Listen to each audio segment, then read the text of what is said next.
Mesdames et messieurs, merci de votre fidélité grandissante à Medi 1 TV Afrique et bienvenue dans ce talk. Comment faire de la propriété intellectuelle un levier de développement en Afrique? C'est le thème de ce numéro. Et avec nous pour un décryptage un peu plus approfondi, M. Sungwan Kwadio Théodore, chargé de l'information technique et de la documentation à l'Office ivoirien de la propriété intellectuelle. Merci d'être avec nous. En face de M. Sungwan, nous avons Marie-Josée Fenouille Hudson, inventeur, spécialiste dans l'étude du cheveu au microscope. C'est cela? C'est ça. Merci à vous deux d'être avec nous sur ce plateau. Alors, je vais commencer avec M. Sungwan. Dans un premier temps, qu'est-ce que la propriété intellectuelle? La propriété intellectuelle, pour être plus simple, c'est ce que l'homme, par son imagination, crée pour l'amélioration de sa vie. Sur le plateau, on a plein d'objets de propriété intellectuelle. La télévision, la caméra, l'ampoule, etc. Parce que ce n'est pas dans la nature, vous n'allez pas aller trouver la caméra au banco. Il a fallu que l'homme s'asseye et réfléchisse pour pouvoir trouver ça. C'est ça la propriété intellectuelle. Alors, on s'assoit, on réfléchit, voilà. On met en œuvre le fruit de notre réflexion. Dites-nous aujourd'hui quel est le rôle de l'OIP, sinon quel est le rôle de l'OIP et quelles sont les actions menées par votre organisation? Le rôle de l'OIPI se situe à plusieurs niveaux. D'abord, nous sommes la structure de l'État qui pense et qui réfléchit, qui est aussi le conseil de l'État sur les questions de propriété intellectuelle. Donc nous accompagnons tous ceux qui sont détenteurs des propriétés intellectuelles à faire sienne leur propriété, parce que le tout n'est pas de créer, il faut véritablement revendiquer la propriété, donc en allant officiellement revendiquer la propriété à l'Office ivoirien de la propriété intellectuelle. Donc quand vous avez créé, il est bon qu'on vous reconnaisse que c'est vous qui êtes le créateur, et donc il faut venir à l'Office pour dire c'est moi qui ai créé ça. Et donc il y a un certain nombre de critères que si votre invention satisfait à ces critères, on vous délivre un brevet. Et c'est comme ça. Nous sommes aussi le Conseil de l'État de Côte d'Ivoire sur les questions de propriété intellectuelle. Et donc, en union avec l'Organisation africaine de la propriété intellectuelle et l'Organisation mondiale de la propriété intellectuelle, donc nous réfléchissons comment aider nos compatriotes à mieux faire valoriser, en tout cas dans un premier temps, dans une première approche, leurs inventions, leurs découvertes. Voilà. Très bien. Alors, Marie-Josée Fenouille Hudson, vous êtes inventeur. Qu'est-ce que vous avez inventé de façon précise? Alors moi j'ai mis au point un produit dans le domaine capillaire, et comme M. Sungwan a dit, moi c'est à partir d'un besoin personnel. Je suis allée en France faire mes études scientifiques à la faculté des sciences de Nice, et puis j'ai commencé à perdre mes cheveux. À cause du calcaire qu'on retrouve dans l'eau? Oui, mais ce n'est pas forcément dû au calcaire. D'accord. C'est surtout le froid. Okay. Et nos cheveux, bon, nous sommes en Afrique, quand on va au niveau de l'Europe, il y a une autre façon d'entretenir les cheveux. Mais ce qui a fait ma force, étant donné que j'ai fait de la chimie et de la biologie, j'avais tous les éléments pour pouvoir chercher un produit. Donc au départ, je suis allée dans les pharmacies, dans les supermarchés, et puis l'idée m'est venue, j'ai dit, mais tiens, j'ai la connaissance. Et à partir de là, je commençais à faire plusieurs formules, et comme M. Sungwan a dit, à un moment donné, j'ai eu un brevet d'invention. Alors, vous vous êtes inscrite auprès de l'OIP, c'est ça? Alors, au niveau de l'OIPI, mais pas directement. Étant donné que moi, mon brevet d'invention, je l'ai eu en France, je me suis fait donc immatriculer en France. L'équivalent de l'OIPI en France, c'est l'INPI, Institut National pour la Protection. Mais eux, ils ne disent pas là-bas intellectuel, c'est propriété industrielle. Parce que déjà, eux, ils ont compris que ça doit emmener à une situation de marché. Tout à fait. Voilà, donc je me suis fait immatriculer à l'INPI. Et quand je suis rentrée en Afrique, d'abord pas à Abidjan, en Côte d'Ivoire, parce que mon mari était fonctionnaire international, c'est ce que j'aime bien toujours dire, le Burkina Faso applique les principes de la CEDEAO. Vous êtes passé par le Burkina? Je suis passé par le Burkina, je suis arrivée, je me suis présentée au ministère de l'Industrie, et tout de suite, ils m'ont dit, vous êtes ivoirienne, vous avez le droit qu'on prolonge étant donné que nous avons la possibilité, vous faites partie des pays de la CEDEAO. Je suis une Ivoirienne, je ne suis pas une Burkinabé, mais ils ont pris l'initiative, ils ont appliqué les principes de la CEDEAO et c'est le Burkina Faso qui a prolongé mon brevet français à l'OAPI. Très bien. Alors, le fait que le Burkina Faso prolonge le brevet d'invention de Mme Hudson à l'OAPI, comment est-ce que cela est perçu au niveau de la Côte d'Ivoire? Quelle adéquation peut-on trouver dans ce prolongement? Non, ce que Mme Fenouy n'a pas dit, c'est que quand vous avez un brevet français, vous pouvez faire ce qu'on appelle le PCT pour prolonger à l'OAPI. Et la Côte d'Ivoire fait partie de l'OAPI. Donc, l'OAPI, ça regroupe 17 États membres. Et donc, dès lors que un brevet valable est délivré au Burkina Faso, il est valable en Côte d'Ivoire. Et vice-versa. Qu'un brevet soit délivré en Côte d'Ivoire, il est valable au Burkina Faso. Voilà un peu comment ça se passe. Donc, elle a usé du principe du PCT. Donc, le Burkina Faso lui a fait bénéficier du principe du PCT. Ou même voilà, c'est tout. C'est ça. Alors, justement, dites-nous quel rang occupe la Côte d'Ivoire dans le paysage de l'innovation sur le continent africain? Il faut dire que à l'OAPI, parce que tous nos brevets sont convoyés à l'OAPI qui va délivrer l'attestation finale. Bon, à Malan, nous sommes en Côte d'Ivoire, nous avons 20 brevets. Et nous occupons quand même une bonne place. Peut-être la troisième place. La troisième place. Sur le continent africain? Non, dans l'espace OAPI. D'accord. Qui regroupe 17 États membres. Parce que sur le continent africain, il y a le Maroc qui fait mieux, il y a l'Afrique du Sud qui fait mieux, etc. Donc, il y a l'Égypte qui fait mieux. Donc, mais sur le continent africain, la Côte d'Ivoire doit occuper quand même, en tout cas dans le top 10, normalement. Alors, la Côte d'Ivoire doit être dans le top 10 selon M. Songouin. Madame Hudson, selon vous, quelle serait l'utilité de la propriété intellectuelle pour le développement d'un pays comme la Côte d'Ivoire? Je dirais, comme M. Songouin a dit, l'OIPI fait des efforts. Mais je trouve peut-être qu'on ne leur donne pas l'occasion d'aller plus loin. Ce sont des efforts qui sont insuffisants selon vous? Insuffisants dans le sens que moi, je ne peux pas comprendre. Chaque fois que je fais la comparaison, parce que j'ai voyagé dans beaucoup de pays, je trouve qu'ici, on a beaucoup d'inventeurs et je veux dire, on ne met pas des mesures incitatives. Et je reprends encore le cas du Burkina Faso. C'est quoi selon vous ces mesures incitatives? Mesures incitatives, c'est-à-dire faire un fichier de tous les inventeurs. Voir, je dirais, qu'a besoin de la Côte d'Ivoire pour avancer. Vous estimez que ce n'est pas le cas? Ce n'est pas le cas. Moi, je ne peux pas comprendre que nous sommes... Monsieur Songouin, là, il peut se Il va me contredire. Ce n'est pas le cas, ce n'est pas le cas. Et c'est vrai, parce qu'il y a une question de ciblage des priorités. D'accord. Et en Côte d'Ivoire, il y a tellement de priorités, à tel point que la propriété intellectuelle est, entre guillemets, reléguée un peu au second plan. Pourtant, oui, ça doit être le levier du développement. Parce que dans les pays émergents, dans les pays développés, c'est à part de la propriété intellectuelle qu'ils sont développés. À part de la propriété intellectuelle. Non, non, on doit pouvoir privilégier, on doit pouvoir donner à la propriété intellectuelle la place qu'elle mérite. Ça dit que vous avez une invention, ou bien, imaginez un pays tropical comme la Côte d'Ivoire. On peut se donner, même à l'instar des autres pays. L'Inde, il n'y a pas longtemps que l'Inde a adhéré au système des brevets. L'Inde s'est dit, les médicaments de première nécessité, moi je ne veux pas de brevet là-dessus. Parce que le brevet, c'est contraignant.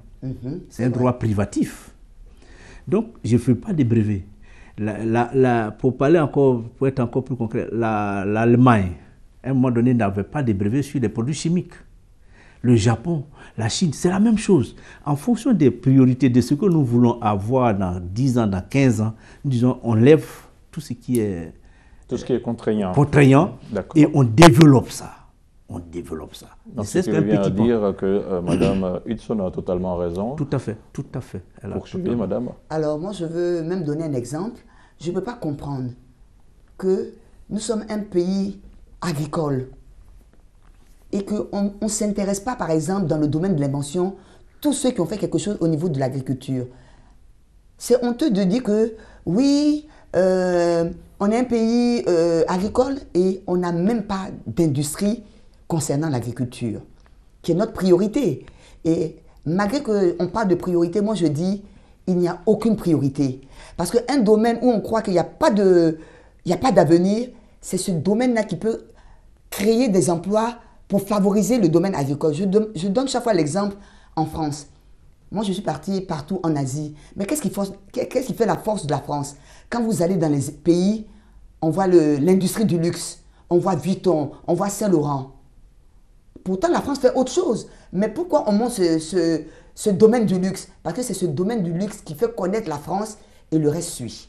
Alors, selon vous, qu'est-ce qu'il faut pour une prise de conscience pour que l'État de Côte d'Ivoire puisse intégrer la propriété intellectuelle dans le développement du pays? Peut-être qu'on peut accompagner déjà quelqu'un qui a une découverte, qui a une invention, aller jusqu'au bout. Et comme ça, on va le citer en exemple. Et en ce moment, son exemple va faire des émules.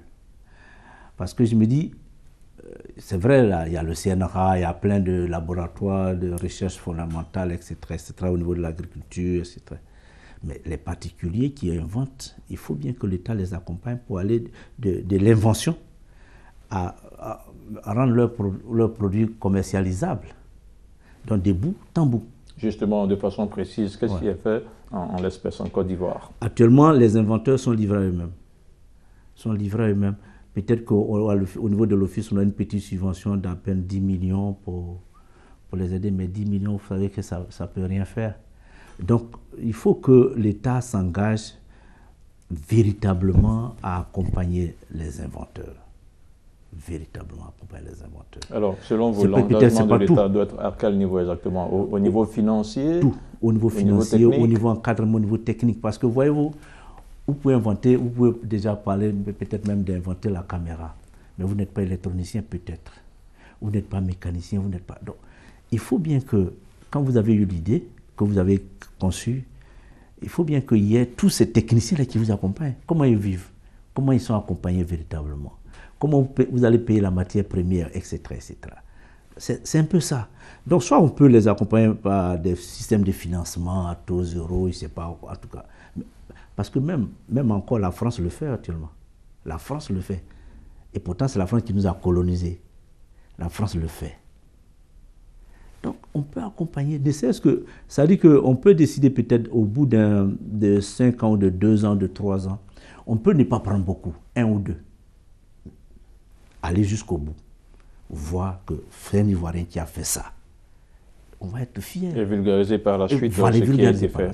Alors, Madame Hudson, est-ce qu'en l'état actuel des choses, on peut dire que les Ivoiriens ont compris la propriété intellectuelle? Moi, je ne pense pas. Étant donné que j'ai été quand même 8 ans présidente des inventeurs de Côte d'Ivoire, dont j'étais sur le terrain, la première fois que j'ai rencontré certaines autorités, on m'a même posé des questions. Ah bon, il y a des inventeurs en Côte d'Ivoire? Première des choses. J'ai sensibilisé. On a commencé à s'intéresser à nous, mais je me dis, pas jusqu'au bout. D'accord, il y a des inventeurs. Qu'est-ce qu'il vous faut? Moi, par exemple, j'ai réussi à avoir une subvention de l'État à l'époque, parce que je leur disais... De l'État de Côte d'Ivoire? De Côte d'Ivoire. Parce que je leur disais, il y a des inventeurs qui n'ont même plus les moyens de payer. Parce que quand on dépose un brevet, c'est vrai qu'il y a une subvention, mais chaque année, il faut protéger son brevet. Il y a certains qui n'ont pas les moyens, donc j'ai pu avoir une subvention. Ça, c'est déjà, j'avais gagné une bataille. Mais je voulais que l'État comprenne qu'à part ça, il faut mettre, je dis toujours, des mesures incitatives.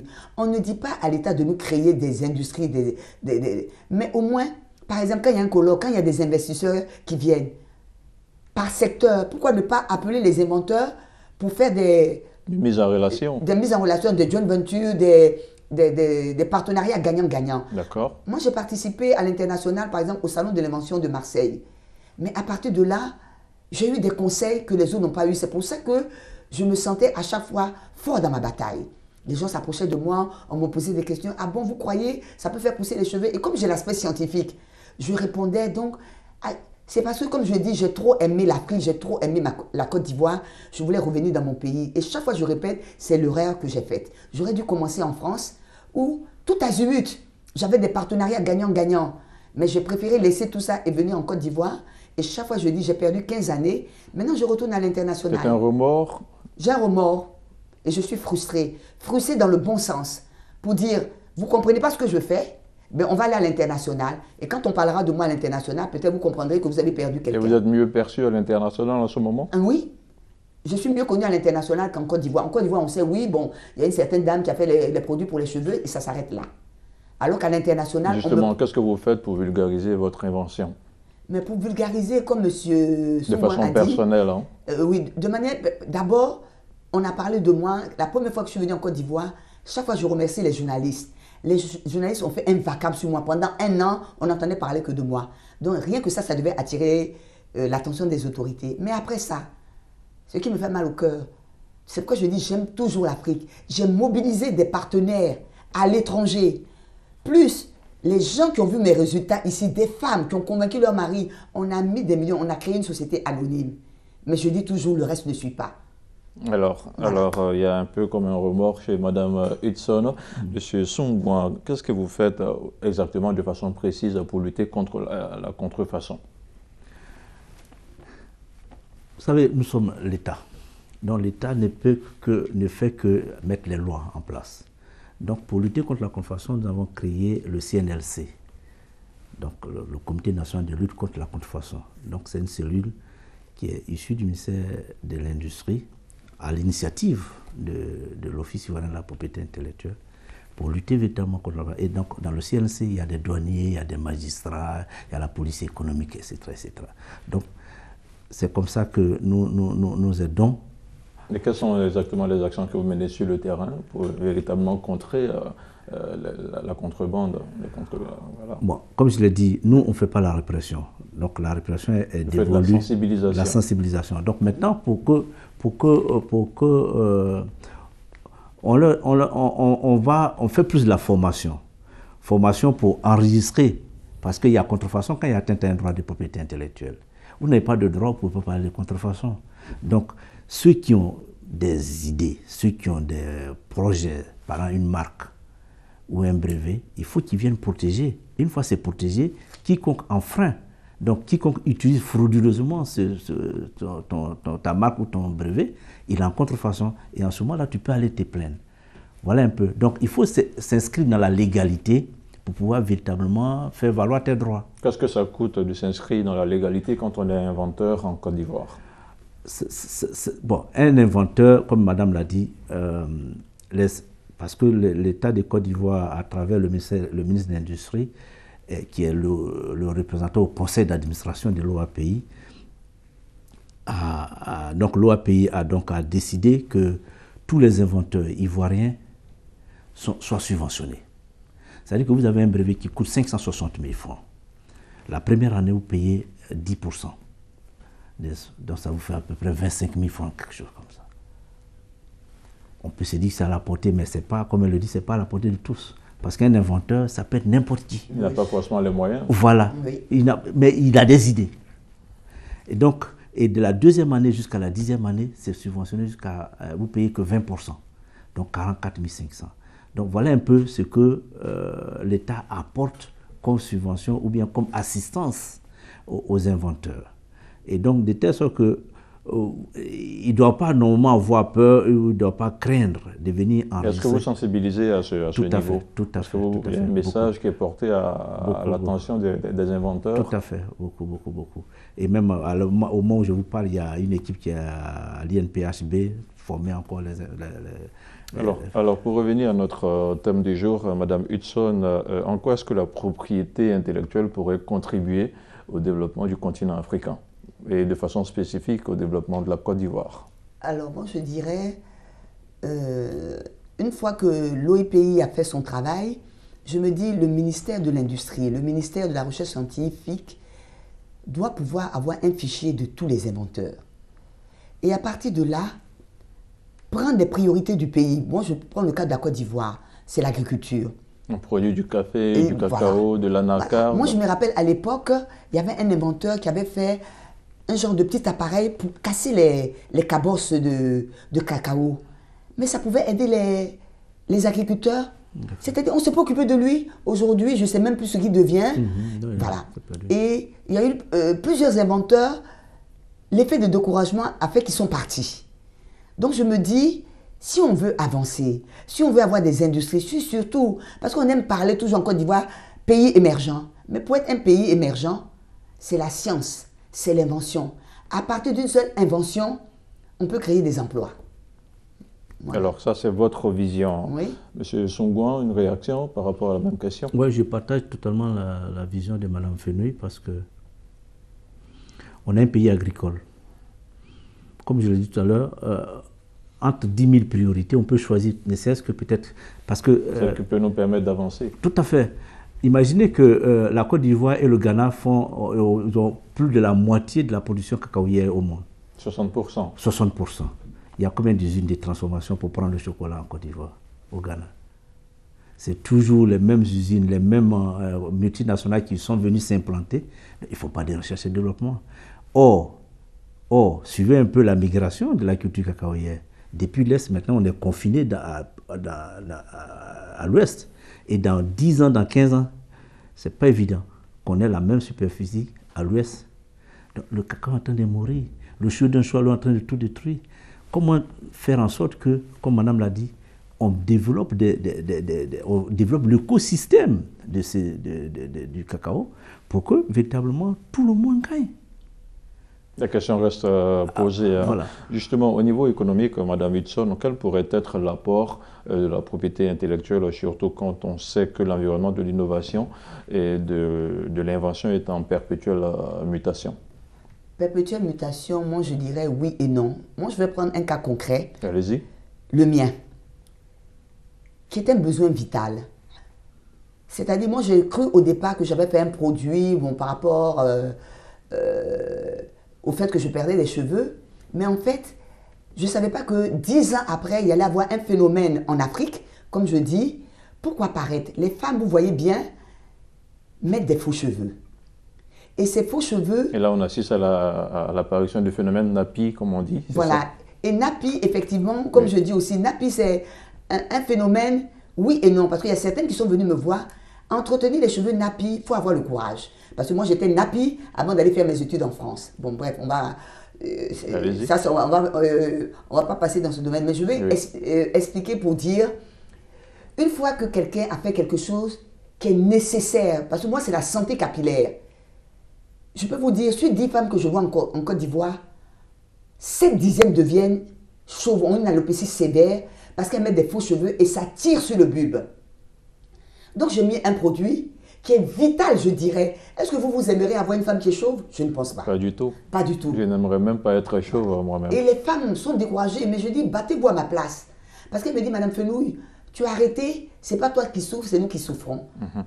Voilà, donc je veux dire, on ne peut pas faire un produit où la population demande ça, et puis il n'y a rien pour inciter, comme je vous dis, à la suite. Parce justement, qu'est-ce que vous proposez comme mesure d'incitation? Incitation, par exemple, mon cas, j'ai monté une société anonyme au niveau du CPC. J'ai fait tout ce que j'avais à faire. Pourquoi le CPC, quand on crée une société, ne met pas une feuille pour dire ce à quoi vous avez droit? Il a fallu que, à un moment donné, je paye les impôts ici à gauche, à droite, et à un moment, on me dit, mais non, vous avez droit à telle exonération, tout ça. Je ne suis pas au courant. Deuxièmement, à un moment donné, on m'a dit, je vais vous dire, hein, on m'a dit, mais Madame Fenouil, vous, c'est un cas spécial. Vous êtes une Ivoirienne, même si votre produit est fabriqué en France. Moi, j'ai voulu faire l'industrie ici, mais si personne ne m'écoute, je fais fabriquer par un laboratoire en France. On me dit, vous avez droit à un abattement au niveau de la douane. Au lieu que votre produit soit vendu en pharmacie à 25 000 francs, ça aurait pu être vendu à 15 000 francs parce que c'est une nécessité. Je leur ai dit, est-ce qu'on m'a dit ça? Vous attendez maintenant que je suis en train de fermer la société anonyme pour me dire que j'avais le droit de remplir un dossier et qu'on présente au Conseil des ministres. Et là, je dis, c'est pourquoi je dis que les ministères ont un fichier. Nous, on part vers l'information. Mais si on nous cache des données, moi, je veux dire, on ne peut pas être plus royaliste que le roi. Il y a un déficit d'information. En fait, ce qu'elle dit est tellement vrai que un pays est régi par les lois, conçues par les fils même du pays, en fonction de là où elle veut aller, là où il veut aller. Et donc, normalement, tout le monde n'est pas spécialiste du droit. Quand on a édité, c'est ça un peu, elle dit. C'est-à-dire qu'on a comme l'impression qu'on édite les trucs, on cache après pour venir faire chanter les opéras. C'est pas normal.